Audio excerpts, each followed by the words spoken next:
CPIM കേരളത്തിൽ അങ്ങോളം ഇങ്ങോളം കണ്ണൂർ മോഡൽ നടപ്പാക്കുകയാണത്രേ. കണ്ണൂർ മോഡൽ എന്ന് കേൾക്കുമ്പോൾ കൊലപാതകമാണോ എന്ന് ആളുകൾ തിരിച്ചു ചോദിക്കും. അതല്ല, കണ്ണൂരിലേതുപോലെ ചിരന്തന വൈരികളായ RSSകാരെ രൂപാന്തരീകരണത്തിന് വിധേയരാക്കി സഖാക്കളാക്കുന്ന പരിപാടി. സംഘികളെ സഖാക്കളാക്കൽ എന്ന് പറയാം. OK വാസുവിനെയൊക്കെ മാറ്റിയെടുത്തതുപോലെ P ജയരാജന്റെ മാതൃക നാടാകെ പ്രചരിപ്പിച്ച് നടപ്പാക്കാനാണ് തീരുമാനം. ഏറ്റവും ഒടുവിൽ പത്തനംതിട്ടയിലാണ് അമ്മാതിരി പരിപാടികൾ നടപ്പാക്കുന്നത്.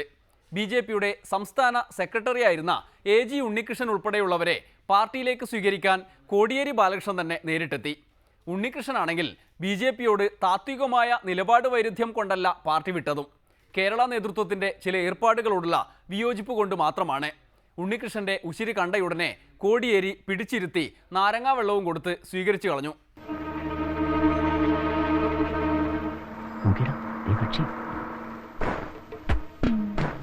വരണ വഴിയാണെന്ന് തോന്നുന്നു.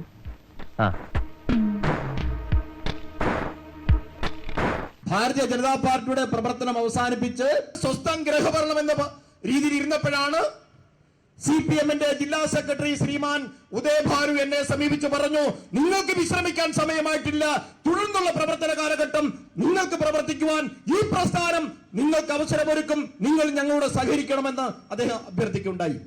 ഉർമീസേ, ഒരു കസേരയും എടുത്തോ. വേണ്ട, അല്ല, ഒരു കൂട്ടും കടിച്ചിട്ട് പോവാ. ഉർമീസേ, ഒരു നല്ല നാരങ്ങയോളം കൂളായിട്ട് എടുക്കാൻ പറ. ഇന്ന് എന്നെ പോലുള്ളവർ ഈ കൊടി താത്തുവെക്കുന്നുവെങ്കിൽ അതിനുത്തരവാദികള് ഇന്നത്തെ ഈ നേതൃത്വമാണ്. ഇവരുടെ നയപരമായ സമീപനമാണ്. ചുണ്ടി ഇച്ചിരി കൂടുതലെന്നാ തോന്നണം. ഈറ്റപ്പുലിയുടെ നോട്ടമാണ്.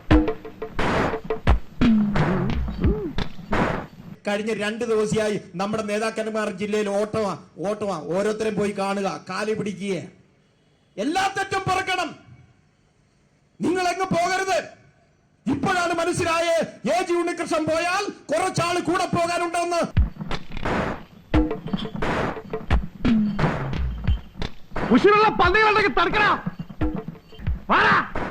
എന്നോട് BJPയുടെ സംസ്ഥാന നേതൃത്വത്തിലുള്ള ഈ പ്രസ്ഥാനമായി ഞാൻ ബന്ധം അവസാനിപ്പിക്കുന്നു പറഞ്ഞപ്പോൾ പോകുന്നെങ്കിൽ ആളുങ്ങളുടെ പാർട്ടിയായ CPI പോണമെന്നാണ്, CPM പോണമെന്നാണ് എന്നോട് എന്റെ BJPയുടെ നേതാക്കന്മാർ പലരും ഉപദേശിച്ചത്.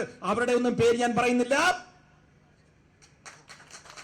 CPMന്റെ സംസ്ഥാന സെക്രട്ടറി ഒന്ന് വിചാരിച്ചാൽ ആ BJPയുടെ സംസ്ഥാന നിരയുള്ള അനേകം നേതാക്കന്മാരെ CPMന്റെ വേദിയിൽ കൊണ്ട് നിർത്താൻ സാധിക്കും. അദ്ദേഹം ഒന്ന് മനസ്സ് വെച്ചാൽ മതി, ഒന്ന് മിണ്ടിയാൽ മതി, ഒന്ന് ചിരിച്ചാൽ മതി, പല നേതാക്കന്മാരും വരും. എനിക്കറിയാം, പാകത്തിന് പഴുത്തു നിൽക്കുക, ഒന്ന് കുത്തണ്ട, ഒരു ഇളം കാറ്റടിച്ചാൽ മതി. ഉശിര് കൂടുതലാണ്. അതുകൊണ്ട് തന്നെ OK വാസുവിനേക്കാൾ വലിയ നേട്ടമാകും പാർട്ടിക്ക്. കണ്ണൂരിൽ P ജയരാജന്റെ നേതൃത്വത്തിൽ നടക്കുന്നതിന് സമാനമായ പ്രവർത്തനം. എന്നാൽ പത്തനംതിട്ടയിലെ മാറ്റത്തിന് പിന്നിൽ ജില്ലാ സെക്രട്ടറി ഒന്നുമല്ല. അതിനേക്കാൾ വലിയ പങ്ക് ആറന്മുളയിലെ പാർട്ടിയിലെ മാറ്റത്തിന് കാരണഭൂതയായിരിക്കുന്ന MLA വീണ ജോർജ് ആണത്രേ. വീണയ്ക്കിപ്പോൾ നേരം വെളുത്താൽ BJPക്കാരുടെ ഫോൺ കോളുകളാണ്, ഈ പാർട്ടിയിലേക്ക് എന്നെയും എടുക്കുമോ എന്ന് ചോദിച്ച്. അതുകൊണ്ട് കണ്ണൂരിലേക്കാൾ വലിയ മാറ്റം ആറന്മുളയിലാണത്രേ ഉണ്ടാകാൻ പോകുന്നത്. BJPയിലേക്കുള്ള അടിയൊഴുക്കിന് ഒരുങ്ങി ആറന്മുള ഇങ്ങനെ ഇരിക്കുകയാണ്. ആ പോരാട്ടത്തിന് നേതൃത്വം കൊടുക്കാൻ ആറന്മുളയുടെ ഉണ്ണിയാർച്ചയായി സഖാവ് വീണ ജോർജും.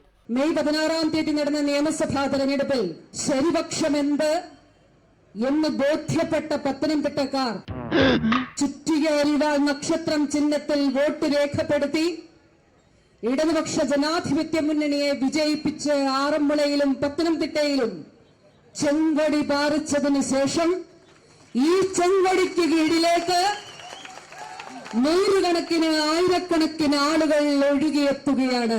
ഇതൊരു തുടക്കം മാത്രമാണ്.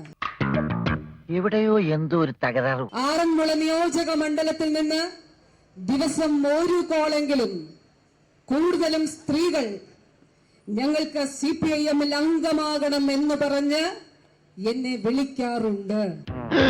അതുകൊണ്ടാണ് ഞാൻ പറഞ്ഞത്, ശ്രീ AG ഉണ്ണികൃഷ്ണനും സഹപ്രവർത്തകരുടെയും CPIMലേക്കുള്ള ഈ കടന്നുവരവ് ഒരു തുടക്കം മാത്രമാണ്. പത്തനംതിട്ടയിൽ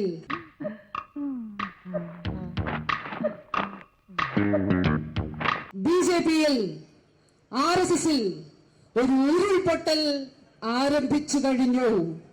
അത് കേരളത്തിലാകെ പടരുകയാണ്. ആറന്മുള നിയോജക മണ്ഡലത്തിൽ നിന്ന് ദിവസം 1 കോളെങ്കിലും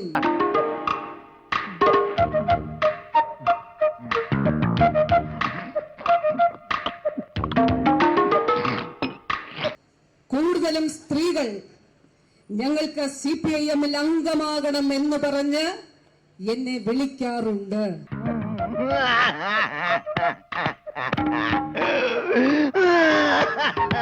അയ്യോ പാവം, പോട്ടെ പോട്ടെ. വീണ ഗുരുദക്ഷിണ നൽകി കഴിവ് തെളിയിക്കാനുള്ള പടപ്പുറപ്പാടിലാണ്. തന്നെ സ്ഥാനാർത്ഥിയാക്കി നിയമസഭയിൽ എത്തിച്ച പാർട്ടിയിലേക്ക് കണക്കില്ലാത്തത്രയും RSSകാരെ ചേർത്ത് പാർട്ടി വളർത്തിക്കൊണ്ടുള്ള ഒരു പ്രത്യുപകാരം. എന്നാൽ BJPയെ അമ്പലപ്പറമ്പുകളിൽ CPIM നേരിടുന്നത് അങ്ങനെയൊന്നുമല്ല. അതൊരു ഇടവേള കൂടി കഴിഞ്ഞ് കാണാം. കാക്കി ട്രൗസർ, ദണ്ഡ, ഓങ്കാളി, ഭദ്രകാളി. തീർച്ചയായിട്ടും അത് സ്വാഗതാർഹമാണ്.